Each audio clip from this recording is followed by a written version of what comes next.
Olá, meus amigos do EVP. Bem-vindos novamente aqui na nossa saga de criminologia. Nós vamos falar hoje sobre micro e macrocriminalidade. É um assunto que vem caindo de alguma forma no concurso público na seguinte situação.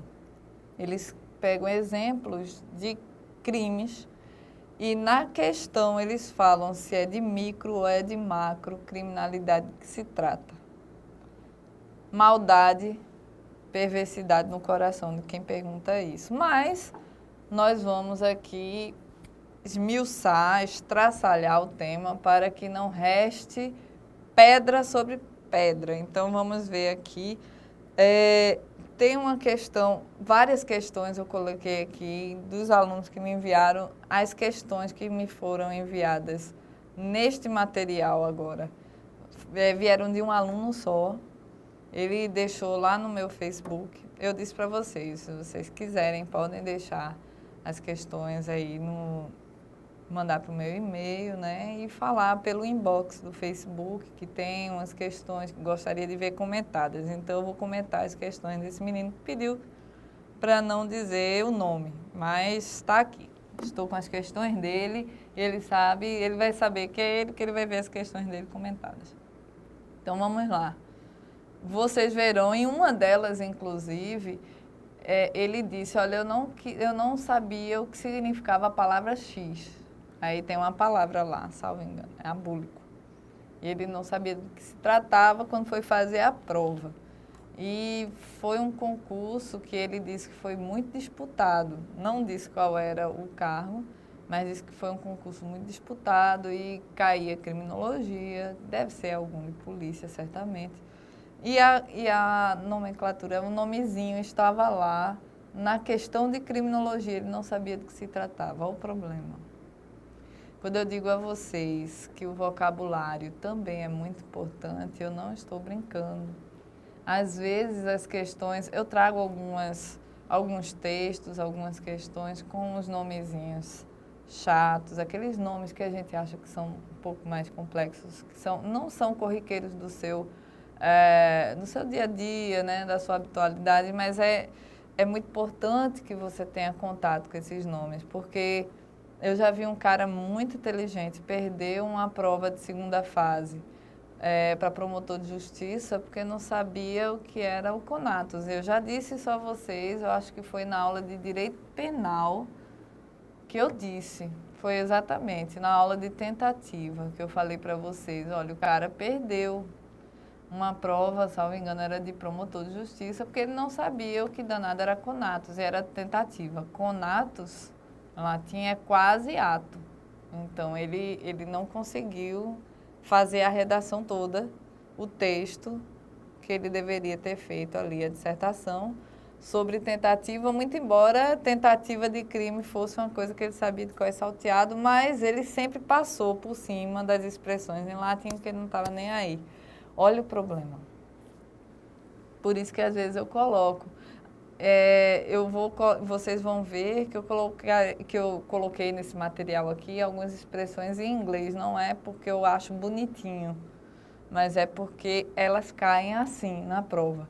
Acho que uma prova de concurso ela deve ser toda escrita no seu idioma.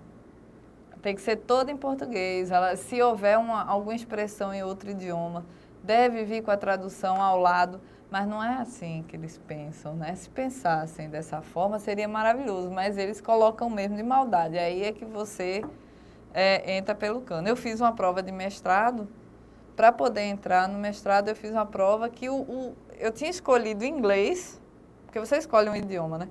E o tema do texto de inglês estava escrito em francês. Eu disse, é maldade. Né? Eu sabia, mas tinha gente que não tinha nem ideia para onde ia. E isso é maldade, porque se você escolher um idioma, você não tem que passar por outro.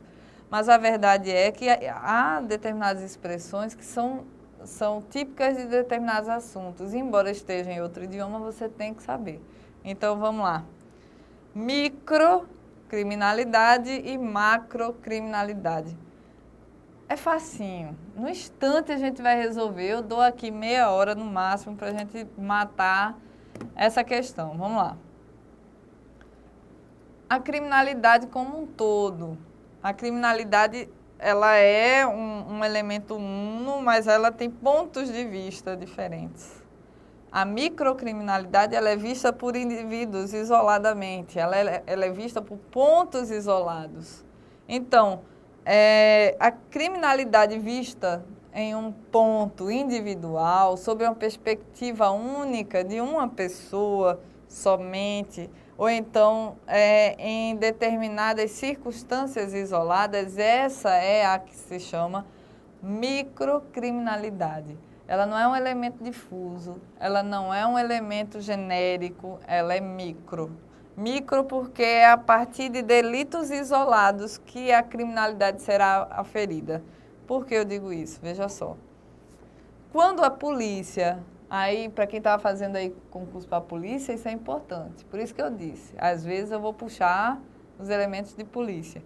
Quando a polícia quer fazer um estudo estatístico da criminalidade, embora haja um estudo que foi dissipado, foi alargado em todas as delegacias, eles vão de delegacia em delegacia para saber exatamente quantos foram os registros de cada tipo penal. Cada tipo penal, quantos de roubo, quantos de furto, quantos de homicídio. Isso é a estatística da polícia. Ele precisa desse elemento de estatística para saber como anda a criminalidade, até mesmo porque a polícia deve, a segurança pública deve esse caminhamento de informações, que é assim que eles vão ver como anda a criminalidade em cada estado, não é? Então, a microcriminalidade, que é a visão individual sobre o crime, ela analisa o crime desses delitos correntes, o que a gente vê no dia a dia.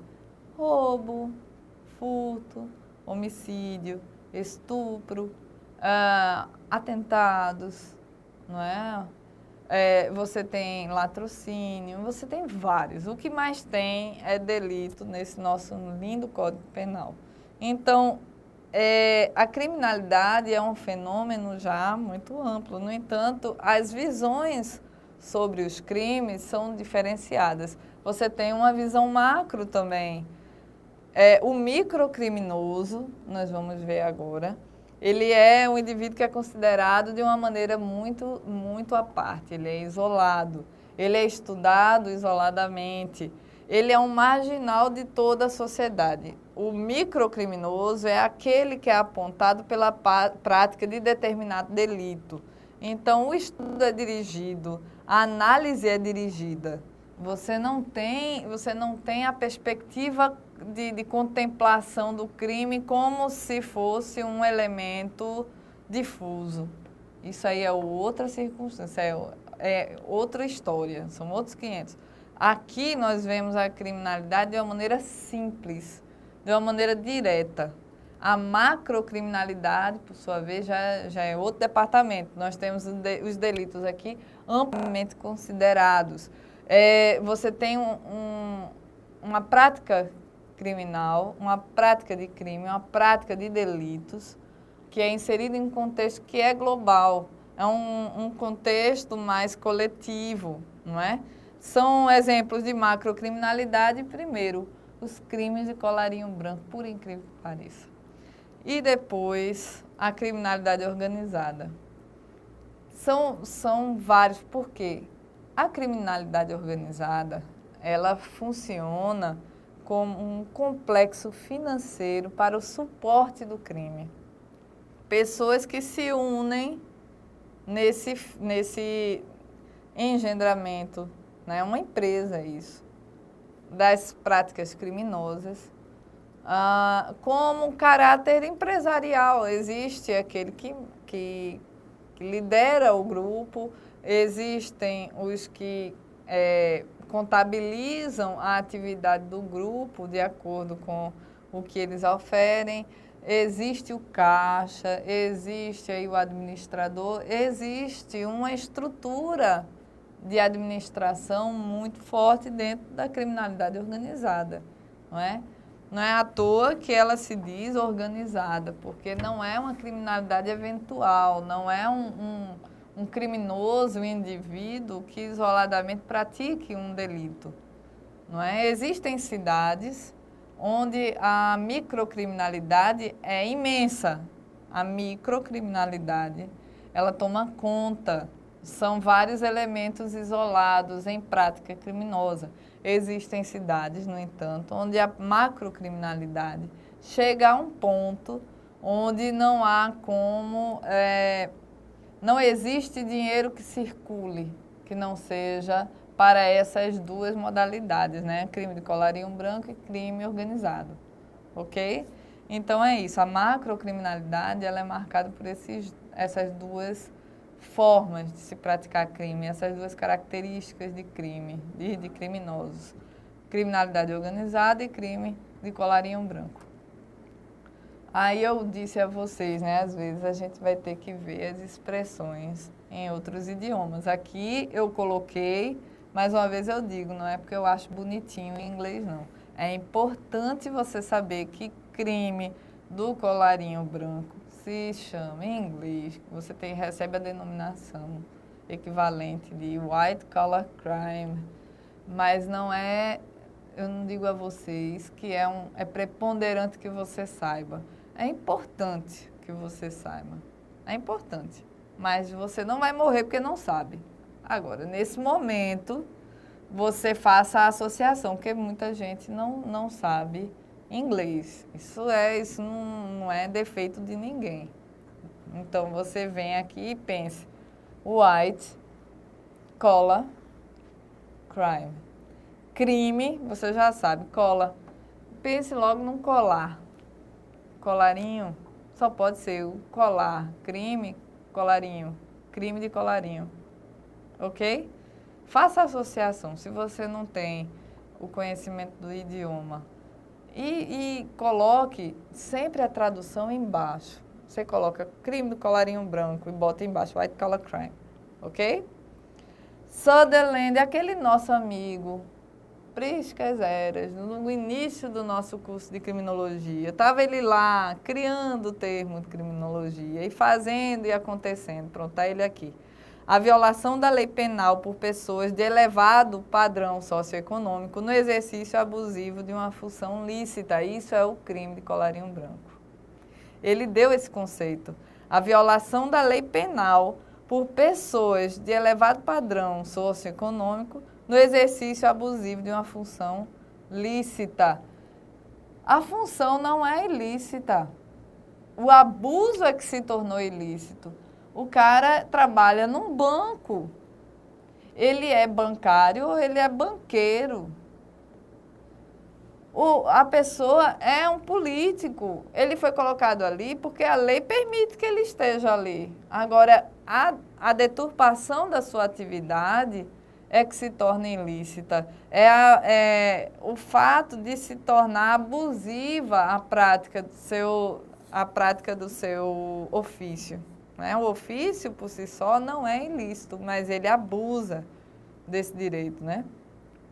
Crime de colarinho branco. Eles chamam também de cifra dourada ou delinquência dourada. Quer dizer, é uma parcela social que se locupleta, e é um termozinho que você vai ver muito, né, em provas, se locupleta, se beneficia e lucra com isso, através dessas atividades escusas. Eu coloquei aqui alguns exemplos, veja aí, seu material. Primeiro, formação de cartéis. Os cartéis, maldade pura, um crime bastante presente, né?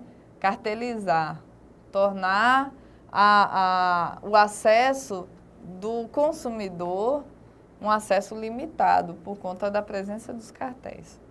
Fraude bancária, criação de sociedades fictícias, aquelas empresas que a gente sabe que são de lavagem de dinheiro.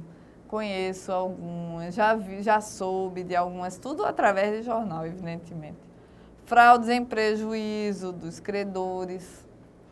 falsificação de balanços e ou informações gerais em torno de negócios ou dinheiro, fraudes em capital societário, as fraudes em geral, pessoas que utilizam seu conhecimento financeiro para retirar de outras, pessoas que lavam dinheiro, agem realizando lavagem, né, de bens e rendimentos, de dinheiro, ou de riquezas, né? Qualquer coisa que você possa dar um caráter lícito quando ele é ilícito.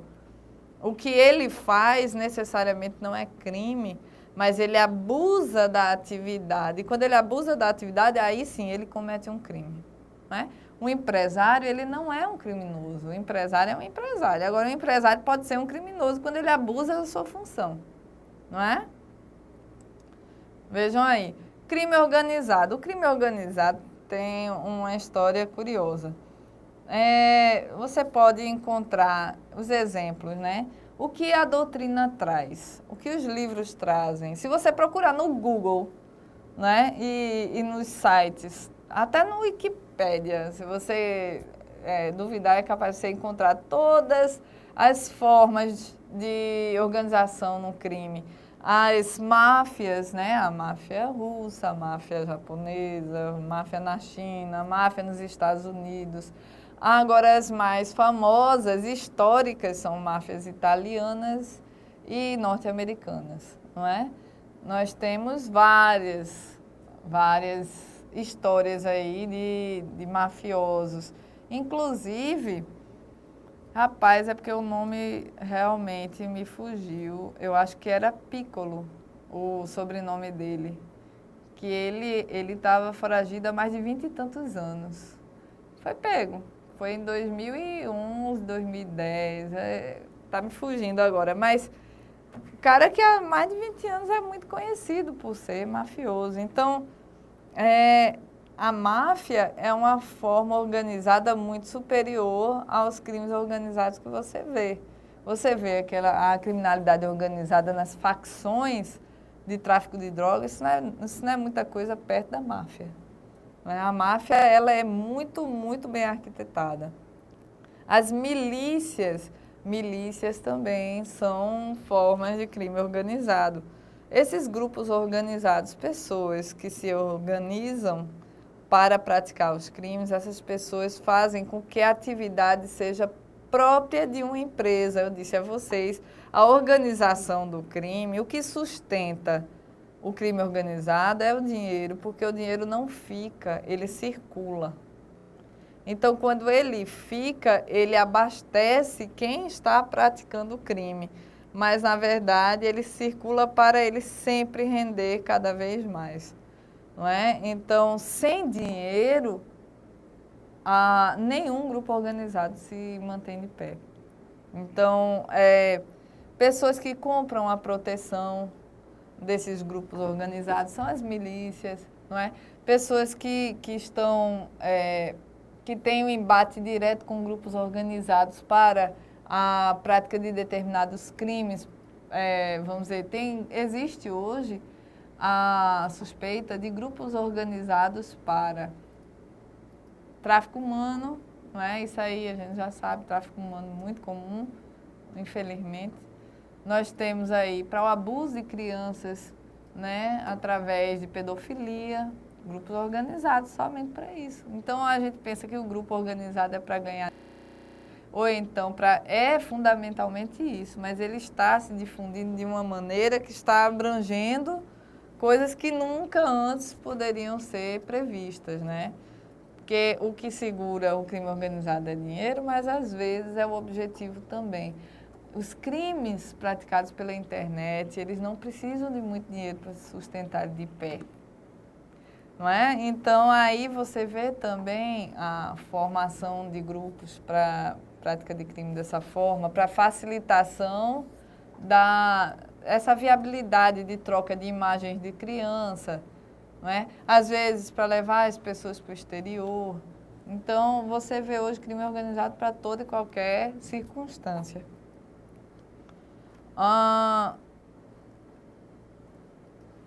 o eixo do crime, a gente falou, é a sua escala financeira, é o que segura o crime, porque o dinheiro circula de modo a manter de pé o objetivo, né? Ele circula, ele vai e volta, mas o que fica geralmente é o que mantém as pessoas que praticam. E a manutenção do crime organizado é através, dizem as más línguas, vamos tricotar um pouco aqui, dizem as más línguas, dizem alguns jornais assim, que são espetaculosos, eles dizem o seguinte: a criminalidade organizada, ela é organizada também nessa estrutura de ensino. Por quê? Pessoas desses grupos que são pagas para manter a criminalidade, pessoas que têm os seus estudos pagos, que entram em faculdade já com o intuito de defender, de virar advogado de uma facção, pessoas que se formam em algumas áreas, né? Ou que entram para a política, para se tornarem um bracinho eleitoral, ou se tornarem um apoio em algumas organizações, advogados que podem sim estar inseridos nessa estrutura do crime organizado. Tudo é possível. Tudo é possível. Infelizmente, devo dizer a vocês que tudo é possível. Isso também não é muito difícil de acontecer. Então, eu lembro de ter lido algo nesse sentido com relação a Fernandinho Beiramar, que era até uma crítica antiga com relação ao antigo governo federal, né? Dizendo o seguinte, que até Fernandinho Beiramar sabia do valor do ensino, porque ele custeava o ensino superior de várias pessoas para que ele tivesse apoio em várias vertentes. Se isso é verdade, eu não sei, mas de alguma forma está aí para vocês refletirem, né? As questões que eu trouxe para vocês não são minhas. Foi o nosso colega anônimo, pediu que não dissesse o nome, mas ele vai saber que é dele, porque são as questões que ele enviou e ele pediu que fossem analisadas assim, de uma maneira genérica. Mas, de toda forma, eu vou dar uma pincelada um pouquinho em cada uma, porque são muitas, né? São, salvo engano, 5, e é muita questão para um bloco só. Então, vamos lá. São sintomas comuns que integram uma síndrome psicopática. Manifestação da personalidade psicopática. Quais são os sintomas? Maldade no coração, essa aí. Porque sintoma, para você saber do que o cara tem, a personalidade dele, se ele é um psicopata ou não, eu acho que é uma questão que não era para cair para você que está estudando criminologia. Porque criminologia, muito embora exista psicologia, psiquiatria, psicanálise, todo o psique que você tenha direito, não é uma coisa que você deva se deter tanto, a não ser que essa prova tenha sido, porque ele não disse para mim qual era a prova, a não ser que essa prova tenha sido de algo da área de psicologia e que precise, porque se for policial é maldade, aí realmente eu acho demais. Vamos lá. Quais são os sintomas que integram a síndrome do psicopata? A. Excitação afetiva com instabilidade emocional, fuga de ideias e atos desordenados. B. Afetividade embotada, em que a ideação e a afetividade mostram-se dissociadas e perda de contato com a realidade. C. Manifestação de intensa angústia, com o comportamento de inadaptação à realidade, incapacidade de desviar o interesse de si mesmo e a sensação de insuficiência afetiva e sexual. D. Egocentrismo patológico, falta de remorso ou vergonha, pobreza geral nas relações afetivas e incapacidade de seguir um plano de vida. É por isso que eu digo, é uma questão difícil, é maldade. Porque, veja só, a letra D só não está certa por conta desse último. O psicopata é muito capaz de seguir um plano de vida. Inclusive, ele é um dos que mais consegue, porque ele tem foco. Ele tem um foco patológico, mas tem. Então, vamos lá. Excitação afetiva com estabilidade emocional, as emoções dele não estão assim, não é? Ele não tem atos desordenados na cabeça, ele não tem esse desequilíbrio a ponto dele se perder, não é? A letra C é a letra correta. Manifestação de intensa angústia com o comportamento de inadaptação à realidade. Incapacidade de desviar o interesse de si mesmo, porque ele só fica focado no que ele quer. E sensação de insuficiência afetiva ou sexual, ninguém nunca preenche. Olha, eu li uma coisa interessante. O que o amor preenche, você pode preencher com outras coisas. Com satisfação sexual, você pode preencher também com satisfação financeira, com a satisfação no trabalho, satisfação dos amigos. Agora, o que o amor não preenche, nada substitui. Não adianta você ter tudo isso e não ter o amor. E é por isso que a psicanálise tanto, né, trabalha com as pessoas, porque hoje em dia, meus amigos, se tem um troço que existe, é a tal da falta do amor. As pessoas estão cada vez mais ausentes desse elemento tão importante na vida, né? Então, a questão aqui, a letra C é a correta, ok? Então, vamos lá.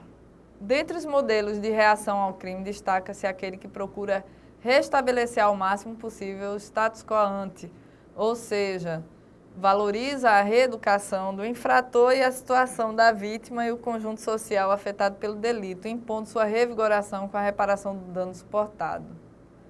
Nesse caso, fala-se em...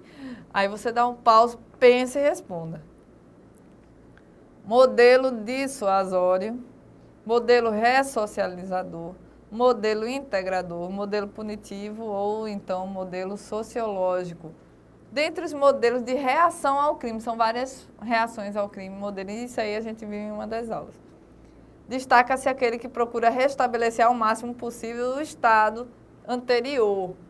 Valoriza a reeducação do infrator, a situação da vítima, o conjunto social afetado pelo delito.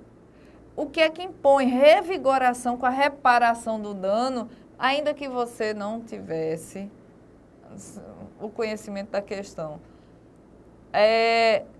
O que vai... Esse modelo ressocializador não seria em decorrência dessa perspectiva de se voltar ao modelo quo ante, não é? Do status quo ante. Então, você tem um modelo de integração. Vai integrar o passado e o presente, fazendo com que as pessoas sejam curadas do mal do crime. Tenham restabelecido a sua vida anterior. E também reeducando aquele que já foi desviado. Você não vai restaurar a vida como era antes, mas você restaura, você consegue segurar o equilíbrio daquele criminoso, fazendo com que ele se recupere, não é? A criminologia é uma ciência que dispõe de leis. Essa questão eu lembro da gente ter feito. Quando eu coloquei essa aqui, eu olhei assim, eu tenho certeza que eu já vi isso em algum lugar. Eu tenho para mim que a gente já fez. Mas a gente faz novo, não tem problema não. A criminologia é uma ciência que dispõe de leis imutáveis e evolutivas, inflexíveis e evolutivas, permanentes, falta um S aqui, e flexíveis, flexíveis e restritivas, e evolutivas e flexíveis.